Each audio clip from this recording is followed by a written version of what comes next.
Afande. Ndio huyu. Sawa.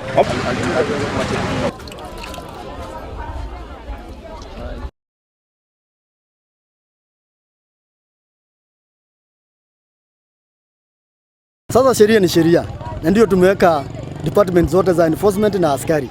Yule mtu ambaye anakuja kununua hapa, mfanyi biashara ama asiwe mnunuzi, lazima anawe mkono, kwa sababu akikataa kunawa mkono, sasa yeye atakuwa katika sheria, kwa sababu hiyo usafi ndio tunataka inatakikana katika hapa ndani ya soko. Turarumirira mayo haria mundu arenderia igite mai make, customer ndarenderia athambite moko. Wala mundu ethambe moko agakura ni agwithambite mwiri, ungi agakuria arethamba moko arieki, na no turakiiganira tukaria na oro kahora. Ni ndiremenyerera ni ndirendia ta watho na mutaratara wa thirikari nikio gwikuire ga sanitizer nigetha ngahota ku maintain customers yakwa tondu na ndingikena ngihingirwo wira.